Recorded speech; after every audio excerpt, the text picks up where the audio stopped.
Howdy folks, it's Adriel, the hunting gear guy.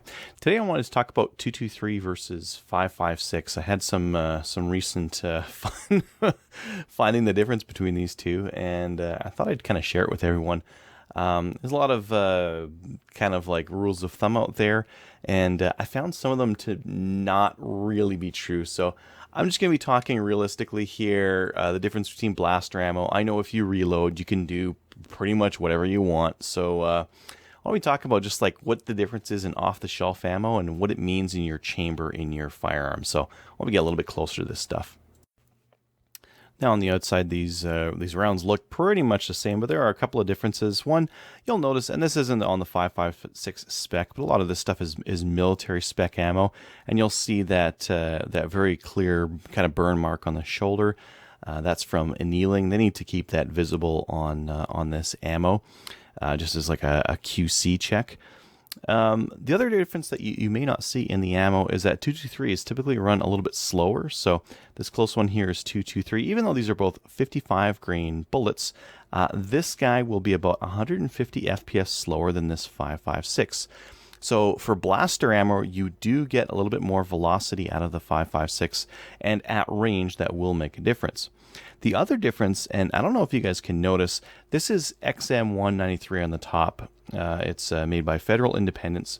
And the interesting thing is, take a look at that bullet profile. It's about as long as this 223, but it's a lot fatter, closer to the nose here.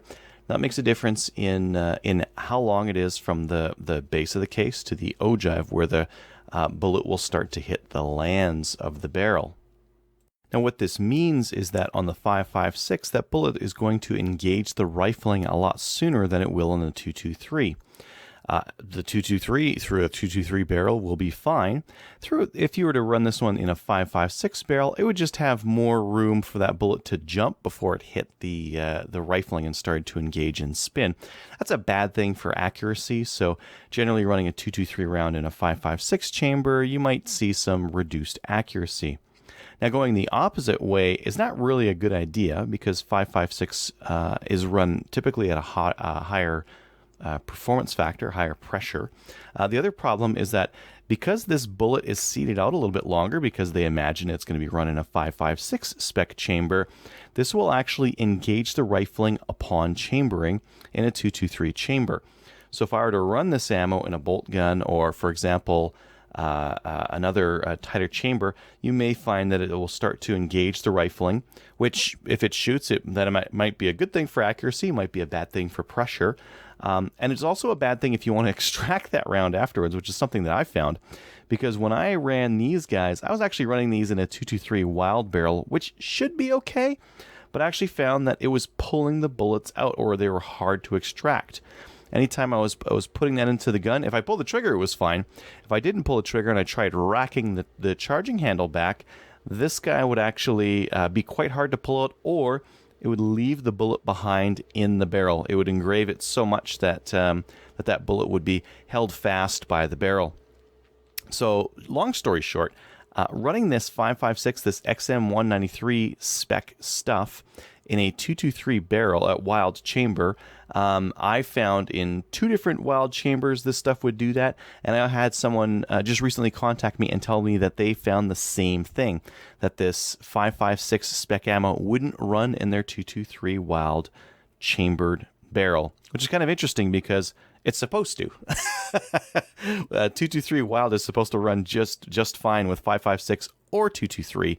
But interestingly enough, I couldn't find that this would run fine in my 223 wylde barrel. Now, this would run just fine in my 556 barrel, and so would this stuff. But again, this would give me better accuracy because it is engaging those lands quite a bit earlier. It isn't just an OAL thing, just in case you guys are wondering. It's not just like how long it is. It's actually like how fat this bullet is further up, which is something that in 556 it actually has a little bit shallower of rifling kind of going in. So for something like this, it's okay. It might not engage the rifling at all when it's in the chamber. But if you were to put this guy in the 223 chamber, which is quite shallow and quite short up, you can imagine that right after this case mouth here, it's got just a little bit of distance, and then right away it gets into these sharp rifling. You're going to start hitting the lands here with this bullet. And this isn't just an OAL thing. Here's a 70 grain bullet, and you know, if you guys can see the difference, like it's not super clear, right? This one here doesn't look that bad. It's just a little bit longer, but you can see that because of that that ogive on it, that it's not going to engage the rifling, and this guy won't stick in the barrel at all. So all bets are off when it comes to reloading. But if you're buying, long story short, if you're buying burner ammo, this stuff is the same price, right? 223 is the same price as 5.56.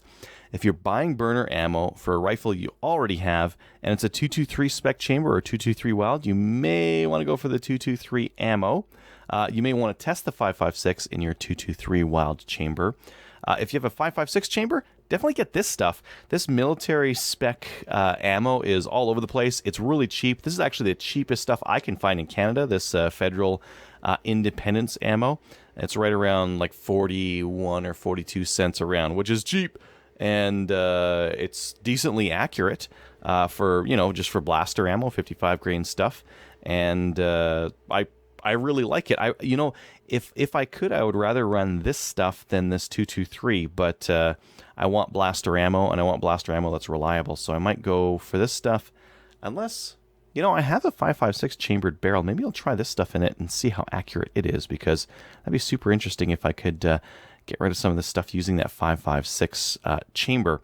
And just to throw something else on top of it, I found that these 70 grain reloads here work just fine in both barrels, just because it's got, again, a little bit of a sharper profile to it, and it isn't engaging the rifling right away. So this guy was fine. This guy's fine in any barrel. This one I had issues with. You will have issues with in 223, or again, my 223 wylde barrel, which should be fine, but I found mine wasn't. Your mileage might vary. This is just stuff that I found, so please try different kinds of rifle ammo in your rifle. See if it sticks in the chamber, if you can run 5.56 in your chamber or not. In your bolt guns, they're probably run for a 223 chamber, so run the 223 stuff. You don't strictly need like 150 FPS out of something that's already going 3,000 is not awful. It's just, boy, I'd like the extra performance of that hotter 5.56. Anyways, sorry for rambling here, guys. That was just a real quick difference between 223 spec ammo and 5.56. Thanks for watching.